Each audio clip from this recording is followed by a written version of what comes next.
La vérité est un chemin, pas une destination.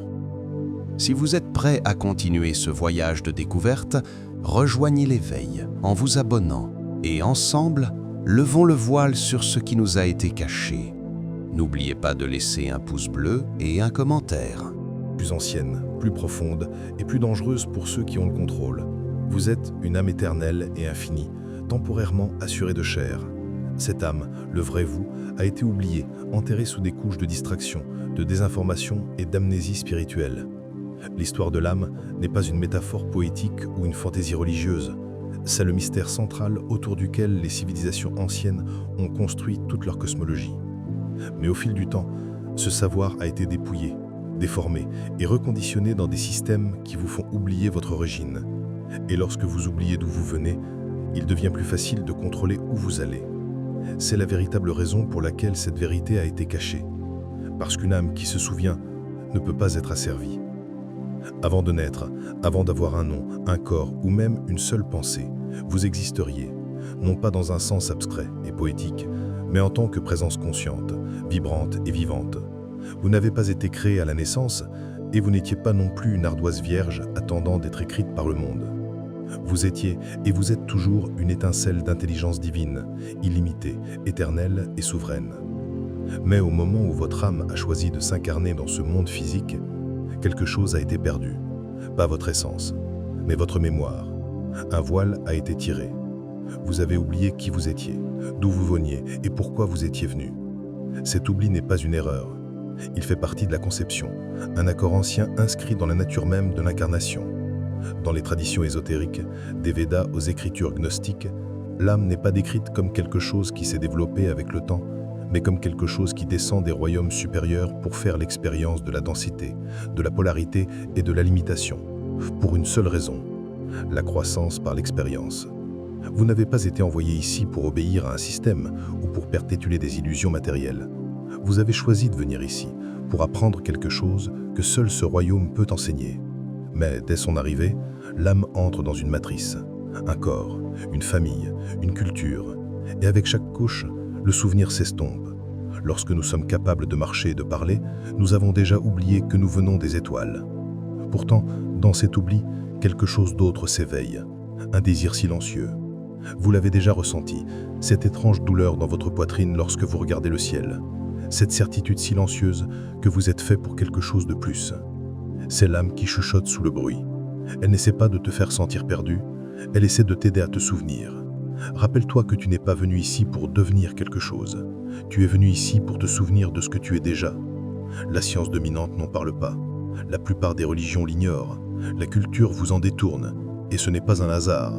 Parce que si vous connaissez vraiment la profondeur de ce que vous êtes, si vous réalisez que votre conscience n'est pas née ici et qu'elle ne peut jamais mourir, les systèmes construits pour vous maintenir dans l'obéissance s'effondreraient. Une âme éveillée ne recherche pas l'approbation. Elle ne s'incline pas devant la peur. Elle n'a pas besoin d'être sauvée parce qu'elle se souvient qu'elle n'a jamais été perdue. Ce type de pouvoir intérieur est dangereux pour ceux qui profitent de vos doutes. Les textes anciens, tels que les Upanishads, la Pistis Sophia et les écritures hermétiques, parlent en énigmes, mais le message est consistant. L'âme n'est pas de cette terre. Elle est l'observateur et non l'observé. Elle est le calme derrière vos pensées, la conscience derrière votre personnalité et surtout, elle a choisi cette vie, non pas parce qu'elle était faible, mais parce qu'elle était prête. Vous êtes venu ici en sachant que ce monde essaierait de vous faire oublier. Vous saviez qu'il vous enseignerait la peur, la division et la limitation. Mais vous saviez aussi quelque chose qu'il n'ignorait, que la vérité ne mourrait jamais complètement. Elle se cache dans les symboles, les histoires, les textes anciens et l'étrange force d'attraction de votre propre intuition. Et lorsque le moment serait venu, lorsque l'illusion deviendrait trop pesante, vous commenceriez à vous réveiller. Vous avez commencé à remettre en question le bruit, vous suivez les miettes de pain, vous vous souviendrez. Et c'est là que le véritable voyage commence. Parce qu'une fois que vous commencez à vous souvenir de qui vous êtes, vous commencez à voir l'architecture invisible qui a chaffonné votre chemin spirituel depuis le début, et vous verrez que tous ceux qui guident les âmes ne sont pas là pour les libérer. La plupart des gens croient qu'après la mort, l'âme poursuit son chemin. Elle monte vers la lumière, fait le bilan de sa vie, se prépare à une autre incarnation, ou peut-être atteint finalement la paix. Et si ce n'était pas toute l'histoire? Et si le cycle que l'on nous a dit qui était sacré naissance, mort, renaissance, n'était pas un dessein divin, mais un système, un boucle, un trappe. Un système qui maintient votre âme liée à un royaume de souffrance, de limitation et d'oubli, vie après vie, tout en vous convainquant que c'est ainsi que les choses sont censées se passer. Cette idée n'est pas nouvelle. Elle est chuchotée dans les anciennes écoles de mystère, reprise dans les textes gnostiques et évoquée dans les expériences modernes de mort improbable. Elle parle d'une lumière, d'un tunnel, d'une revue, mais aussi de manipulation. On nous montre des faces familières pour inciter l'âme à aller de l'avant. On vous dit que vous devez retourner en arrière, que votre travail n'est pas terminé, que vous n'avez pas encore assez appris. Mais qui en décide? Qui est l'origine de l'évaluation? Et que se passe-t-il si vous dites non? Dans l'ancienne vision gnostique du monde, ce royaume que nous appelons Terre n'est pas le plan le plus élevé de Dieu, mais une distorsion, une réalité contrefaite gouvernée par les archontes, des entités qui se nourrissent de l'ignorance, de la peur et de la conformité. L'âme autrefois radieuse et souveraine devient un pion dans un jeu dans lequel elle ne se souvient pas être entrée. Certaines personnes ayant une expérience de mort improbable reviennent avec des récits qui ne correspondent pas aux récits religieux réconfortants. Elles parlent de pression exercée sur elles pour se réincarner. Elles se sentent vides, observées, même trompées. Elles caractérisent un amour irrésistible, mais aussi un sentiment de domination, comme si leur libre arbitre était contourné par quelque chose de bien plus persuasif que la logique. Et pourtant, ces voix sont souvent silencieuses, rejetées ou taxées de délirantes. Car si ces histoires sont vraies, elles brisent tout ce que l'on nous a dit sur le voyage de l'âme et soulèvent une question terrifiante. Sommes-nous vraiment libres? S'il existe un piège de l'âme, cela ne veut pas dire que l'existence est sans espoir. Cela veut dire que vous avez vécu dans un système truqué qui veut que vous restiez endormi, parce qu'une âme consciencieuse, une âme qui se souvient de sa divinité et qui résiste à l'attraction de la fausse autorité, est dangereuse pour ce système. Le piège n'est pas physique, il est psychologique, énergétique, karmique. Il fonctionne par conditionnement. Il vous apprend que la souffrance est noble, que c'est un chemin de purification, que le sacrifice vous permet d'occuper une place plus élevée dans la vie suivante. Et si cette croyance faisait partie du piège? Et si l'idée même que vous deviez apprendre des leçons à travers la douleur n'avait jamais été la vôtre au départ? Regardez autour de vous. La plupart des traditions spirituelles parlent d'échapper à la roue des rêvescences et non pas de la célébrer. Dans le bouddhisme, le but ultime est de mettre fin au samsara. En hindouisme, moksha est la libération du cycle. Les anciens Égyptiens croyaient qu'il fallait ascensionner le duat et éviter d'être jugé par de faux dieux. Même Jésus, dans les évangiles cachés, parle de transcender ce monde et de ses dirigeants. Ce n'est que dans la spiritualité moderne, adoptée et édulcorée, que la réincarnation est romantisée, comme si nous devions en être reconnaissants. Mais voici ce qu'ils ne veulent pas que vous réalisez. Vous ne devez rien à ce monde. Votre âme n'a pas besoin de souffrir pour évoluer. Elle possède déjà le plan de la perfection. La douleur, la lutte, la répétition sans fin, ce n'est pas l'illumination. C'est un piège. Et cela soulève la question suivante. À qui profite la poursuite de ce cycle? Qui profite des âmes qui restent perdues, qui tournent en boucle à travers les vies, qui ne se réveillent jamais complètement? On vous dit qu'il ne s'agit que d'amour et d'apprentissage, mais qu'en est-il s'il y a un autre programme? Un programme qui se nourrit de votre consentement, un consentement que vous n'avez jamais vraiment donné avec une mémoire intacte. Vous n'êtes pas venu ici pour être coincé, vous êtes venu pour vous souvenir. Et une fois que vous l'avez fait, le cycle commence à se fracturer. Le piège s'affaiblit parce que la vérité a une fréquence que l'illusion ne peut pas contenir. Et lorsque suffisamment d'âmes commencent à s'interroger, à résister, à choisir différemment, le système commence à s'effondrer.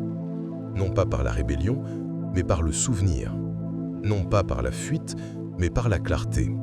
Vous n'êtes pas ici pour être recyclé, vous êtes ici pour vous réveiller. Et quand vous le saurez vraiment, ils ne pourront plus vous retenir. On vous a appris à voir la réalité en ligne droite. Naissance, vie, mort, une ligne de temps, un corps, un monde. Mais l'âme ne se déplace pas en ligne droite. Elle s'enroule en spirale, s'étend, traverse des domaines qui vont bien au-delà des sens physiques. Le monde prédimensionnel n'est que la surface, un plan dense, prêté et souvent douloureux conçu pour l'immersion. Mais au-delà de cette couche se trouvent d'innombrables dimensions vibrantes aux fréquences que votre corps ne peut percevoir, mais dont votre âme se souvient instinctivement. C'est pourquoi certains rêves semblent plus réels que la vie éveillée. C'est pourquoi les moments de déjà-vu vous laissent sans voix. C'est pourquoi vous avez parfois eu l'impression d'être ailleurs, parce qu'une partie de vous l'était. Dans les traditions mystiques de toutes les cultures, le voyage de l'âme ne s'achève pas avec la mort. Il se déroule à travers les royaumes. Les Égyptiens l'ont tracé à travers le duat. Les hindous parlent des lokas, des dimensions superposées de conscience. Les théosophes caractérisent les corps astraux, éthériques et causales, tous plus raffinés les uns que les autres. Dans chacun de ces systèmes, le monde physique n'est que le point de départ et non la destination. Après la mort, l'âme se détache du corps, mais toutes les âmes ne s'élèvent pas. Certaines planent, confuses, coincées entre deux dimensions. D'autres entrent dans le monde astral, un monde miroir façonné par la pensée et l'émotion. Ce n'est pas le paradis, c'est une salle d'attente. Dans l'astral, vous êtes entouré de projections, de fragments d'autres entités, utiles ou trompeuses. Si vous avez encore de la peur, de la culpabilité ou un attachement non résolu, il se peut que vous ne voyez pas clair. C'est pourquoi la prise de conscience est importante. C'est pourquoi il est essentiel de se souvenir avant la mort, parce que la façon dont vous mourrez reflète la façon dont vous avez vécu, non pas en termes de moralité, mais en termes de clarté. Au fur et à mesure que l'âme évolue, elle se dirige vers le haut, vers l'intérieur. Le corps éthérique se dissout, laissant place au mental, puis au causal. Chaque dimension est moins liée à la forme, plus gouvernée par l'intention et la fréquence. Et au niveau les plus élevés, l'individualité commence à se dissoudre dans l'unité, non pas dans le sens de se perdre, mais de devenir tout, la conscience de la source. L'endroit d'où vous venez est l'endroit où vous retournerez si vous le souhaitez. Mais retourner à la source n'est pas automatique, c'est un processus conscient. Vous devez vous libérer des poids qui vous retiennent aux plans inférieurs, l'ego, l'identité, la peur, les cycles karmiques non achevés et même l'attachement à la réincarnation elle-même. Chaque croyance devient une corde, chaque faux réalité une pesanteur qui vous ramène en arrière. C'est pourquoi tant de gens reviennent après la mort, parce qu'ils sont encore liés à l'illusion de ce monde et aux identités qu'ils portaient. Cette réalité multicouche n'est pas une fantastique, c'est l'architecture de la conscience. Certains en ont interçu lors d'expériences de mort imminente, de rêves lucides, de méditations profondes ou de voyages psychédéliques. Ils parlent d'endroits qui scintillent de sens, d'êtres faits de son et de lumière, des royaumes intemporels où la pensée et l'espace se effondrent pour laisser place à la présence. Ils ne reviennent pas les mêmes, parce qu'une fois que vous avez expérimenté ne serait-ce qu'un parcelle de ces dimensions, vous réalisez à quel point ce monde est tout juste limité.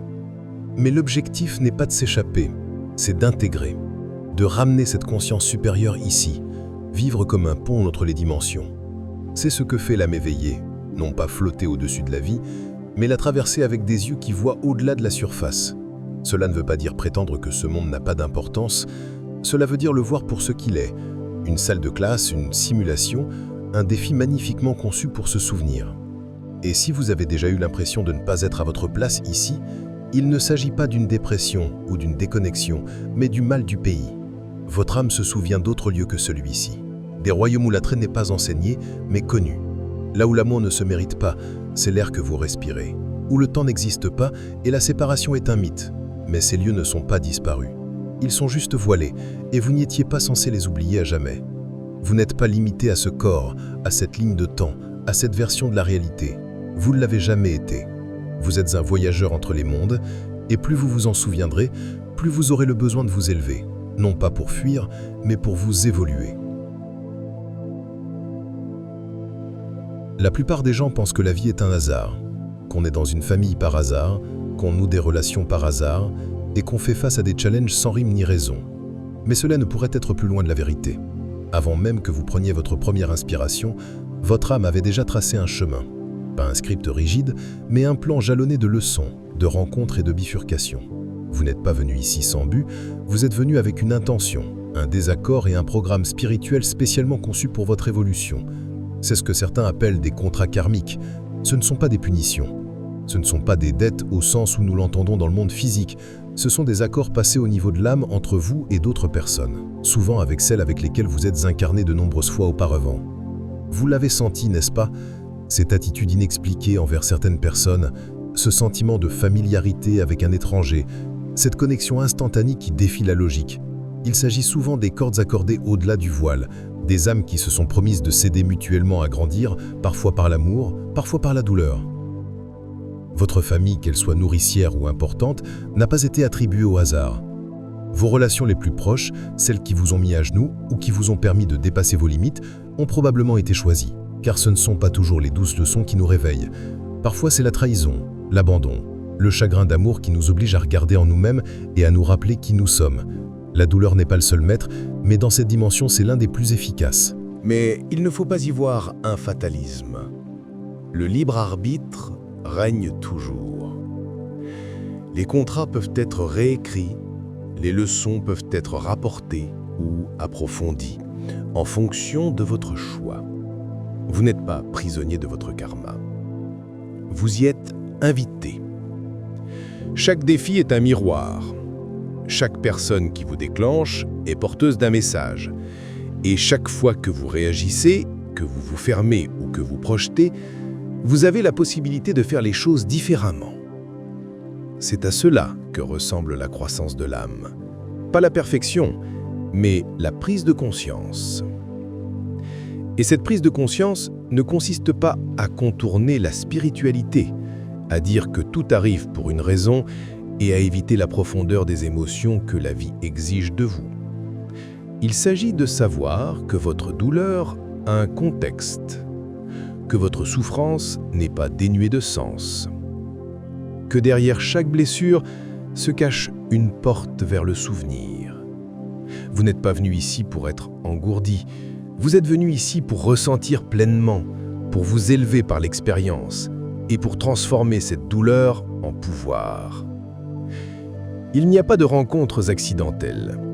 Chaque âme que vous rencontrez reflète votre lumière ou votre ombre. Certaines viennent pour vous rappeler votre force, d'autres pour remettre en question votre valeur jusqu'à ce que vous la réclamiez. Et la vérité, belle et difficile, est la suivante. L'âme se soucie davantage de la croissance que du confort. C'est pourquoi la vie vous met à l'épreuve, vous ouvre les yeux, vous fait tout remettre en question, afin que vous puissiez évoluer au-delà de la personne que l'on vous a appris à être.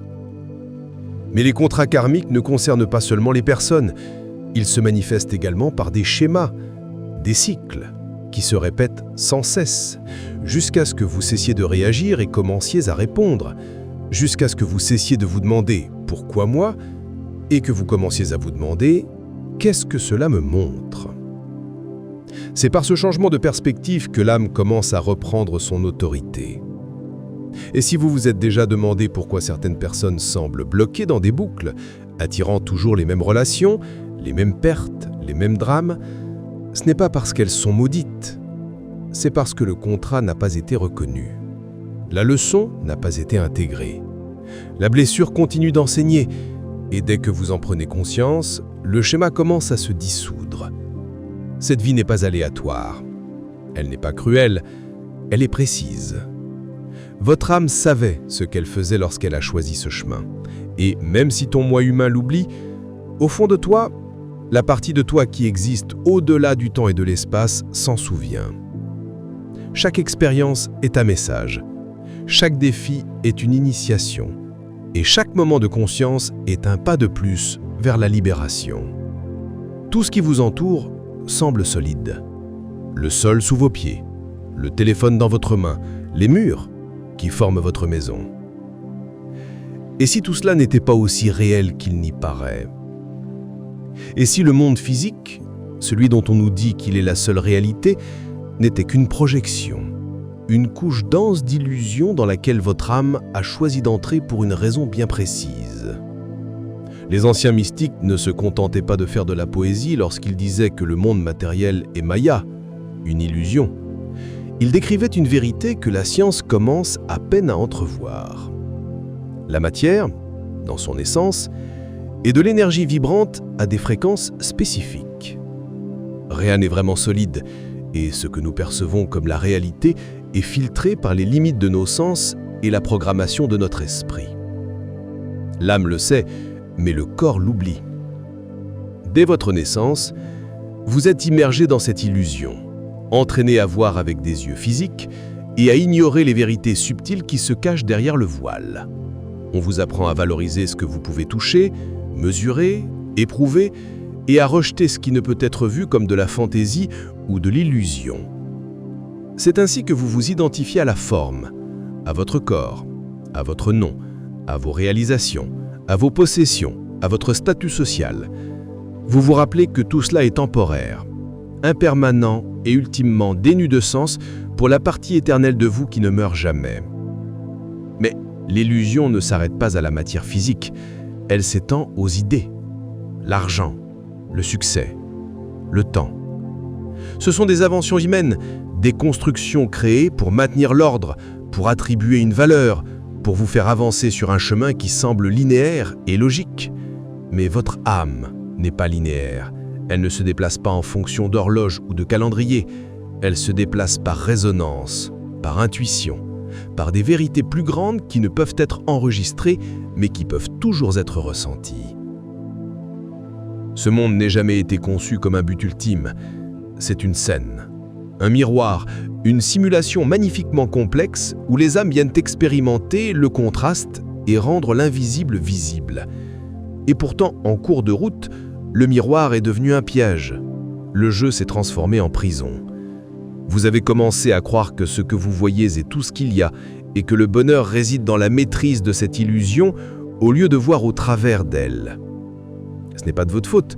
Le système a été conçu pour que vous regardiez vers l'extérieur, pour que vous soyez si occupé à courir après des choses, titres, validation, survie, que vous ne vous arrêtez jamais assez longtemps pour vous demander si tout cela est bien réel. Mais dans le fond de vous, vous l'avez senti, le poids des faux-semblants, le vide qui suit même vos plus grandes réalisations, le sentiment étrange que vous vivez dans un rêve qui ne vous appartient pas tout à fait. C'est votre âme qui chuchote, vous rappelant que le monde réel n'est pas celui que vous pouvez toucher, c'est celui que vous portez en vous. Le silence entre les pensées, l'amour qui n'a pas de sens, les rêves qui semblent plus vivants que la vie éveillée, les moments où le temps semble s'arrêter et quelque chose d'ancien se réveille en vous, ce sont les fissures dans l'illusion, les ouvertures. Il ne s'agit pas de rejeter le monde matériel. Il s'agit de se rappeler qu'il n'est pas complet, qu'il y a plus, toujours plus, sous la surface. Lorsque vous cessez de voir avec vos yeux et que vous commencez à sentir avec votre conscience, vous commencez à percer le voile. Vous commencez à reconnaître les synchronicités, les symboles, les indices subtils de l'univers qui vous ramènent à la maison. Vous cessez de réagir et agir à être témoin.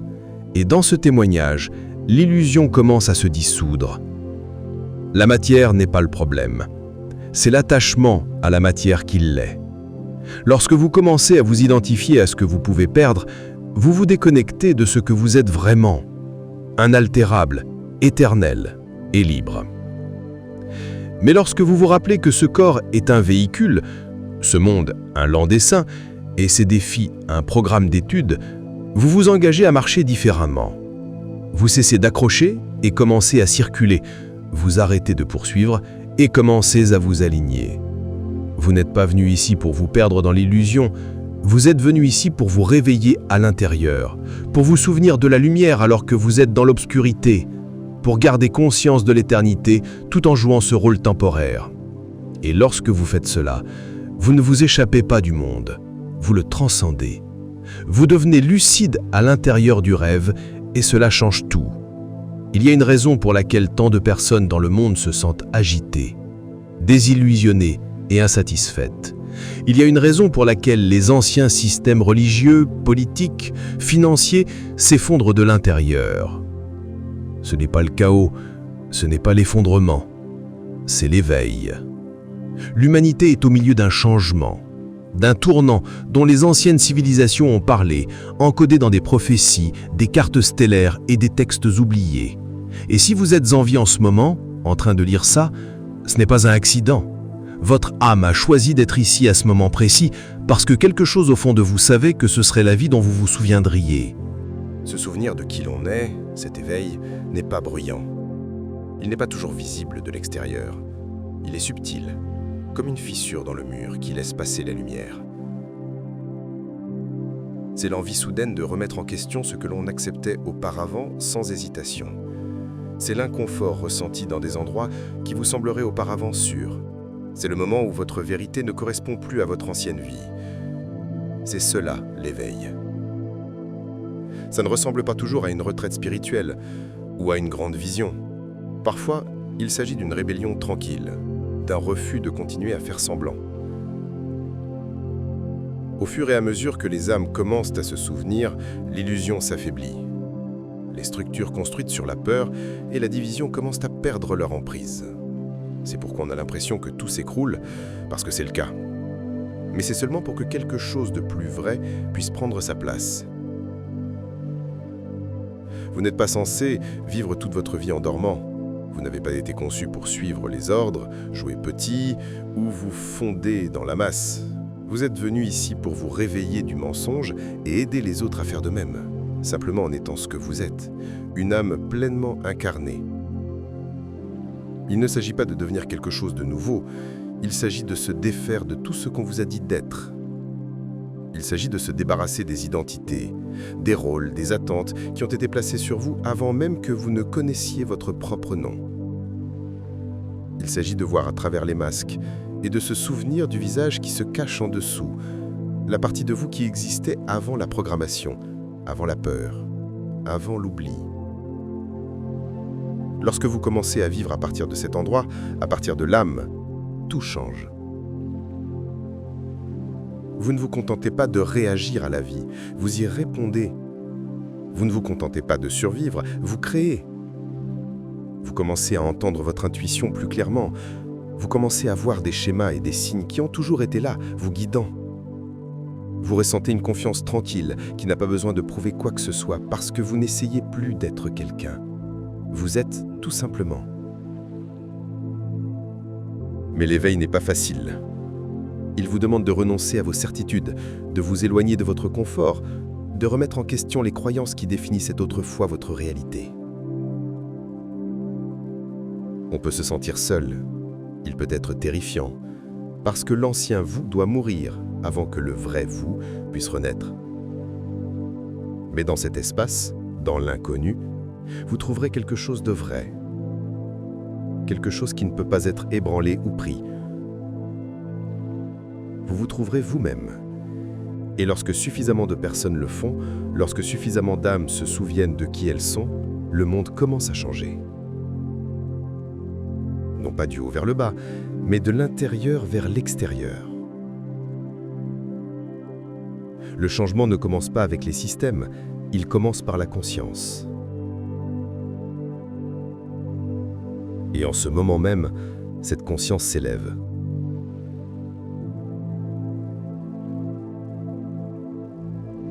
Si vous avez l'impression d'attendre quelque chose, sachez que la chose que vous attendez est déjà en vous. Elle n'est pas en train de venir, elle s'éveille.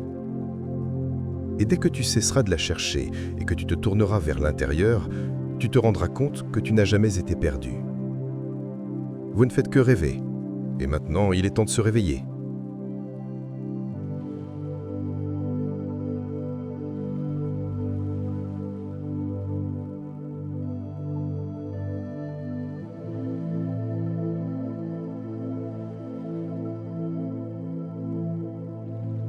À l'ère de l'éveil, tout ce qui brille n'est pas or, et tout ce qui ressemble à la vérité n'est pas synonyme de libération. Alors que de plus en plus de personnes commencent à remettre en question l'illusion, un nouveau piège est apparu. Un piège qui ressemble à la liberté, qui sonne comme de la sagesse, mais qui renforce tranquillement la cage même dont il prétend s'échapper. C'est la fausse voie de l'illumination. La spiritualité polie d'Instagram, les cours soigneusement emballés qui promettent une ascension instantanée, les phrases de bien-être qui vous maintiennent engourdis, au lieu d'être conscient. Ce n'est pas destiné à vous réveiller, elle est destinée à vous endormir avec une meilleure image de marque.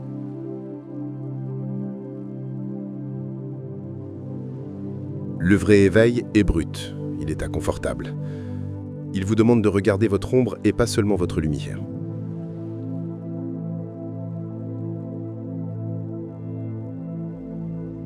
Mais le faux chemin passe outre tout cela. Il vous enseigne à contourner la douleur par des affirmations positives, à supprimer les émotions au monde de vibrations élevées et à rester passif sous la bannière de l'abandon. Il vous enseigne que la souffrance est une illusion, mais non pas comment en traiter réellement.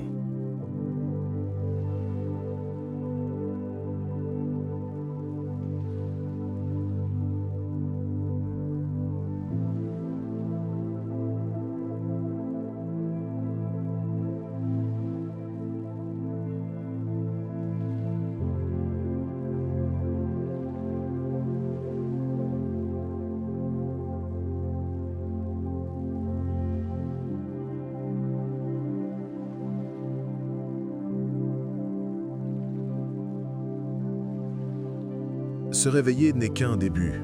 Voir l'illusion, repérer le piège, sentir les fissures dans la façade de la réalité, tels sont les premiers signes que votre âme s'agite. Mais une fois que vous avez percé le mensonge, la question devient « Et maintenant, comment vivre différemment dans un monde qui vénère encore l'illusion ? Comment être libéré d'un système qui récompense l'abrutissement et punit la vérité ?»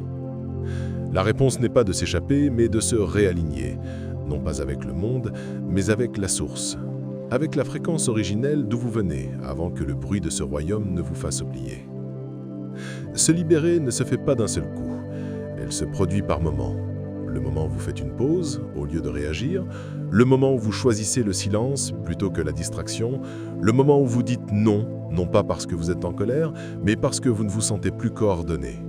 Ces moments créent de la puissance. Ils modifient votre fréquence.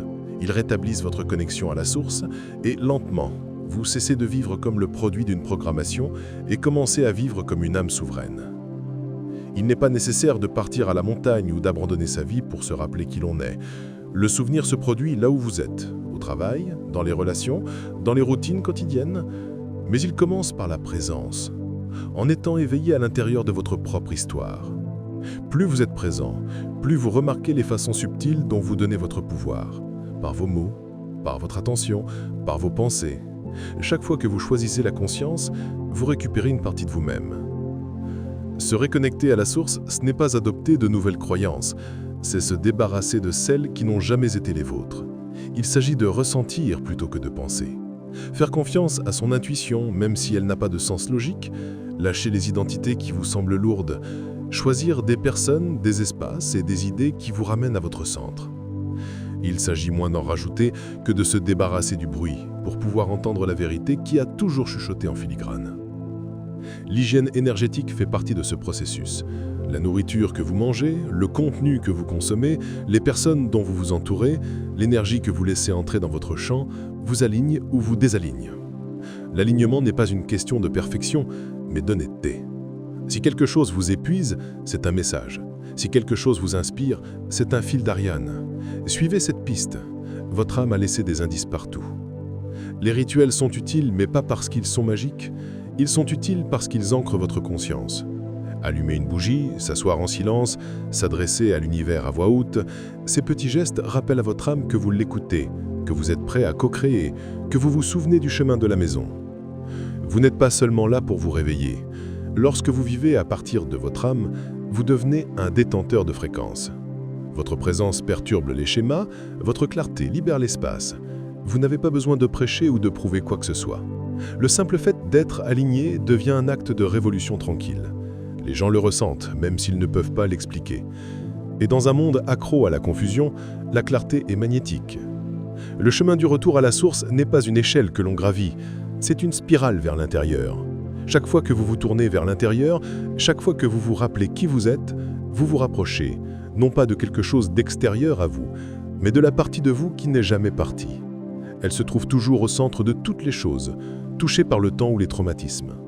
Cette partie de vous n'est pas perdue, elle a simplement attendu que vous vous retourniez et que vous vous souveniez.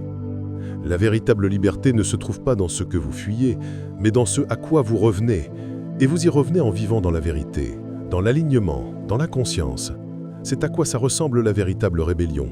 C'est à quoi cela ressemble que de s'élever, non pas au-dessus des autres, mais dans son soi, le soi qui a toujours été et qui sera toujours. Quelque part, on vous a fait croire que vous deviez vous trouver, que vous deviez vous partir à la recherche d'un sens, du but, gagner votre valeur et prouver votre place dans ce monde. Mais la vérité profonde est que vous n'avez jamais été perdu, vous n'avez jamais été brisé, vous n'avez jamais été en retard. Vous étiez simplement endormi, rêvant à l'intérieur d'un système qui profite de votre oubli, espérant qu'un jour vous entendrez le coup silencieux de votre âme et déciderez enfin de vous réveiller. L'âme n'a pas besoin d'être réparée, elle n'a pas besoin d'être sauvée. Elle a seulement besoin qu'on se souvienne d'elle. Tout ce que vous cherchez, la paix, la clarté, la connexion, le pouvoir, est déjà en vous, attendant patiemment sous le bruit de conditionnement et des rôles que vous avez joués pendant si longtemps. La voix de votre âme a toujours été là, chuchotant à travers votre intuition, vous attirant vers des synchronicités, vous poussant dans des moments de calme.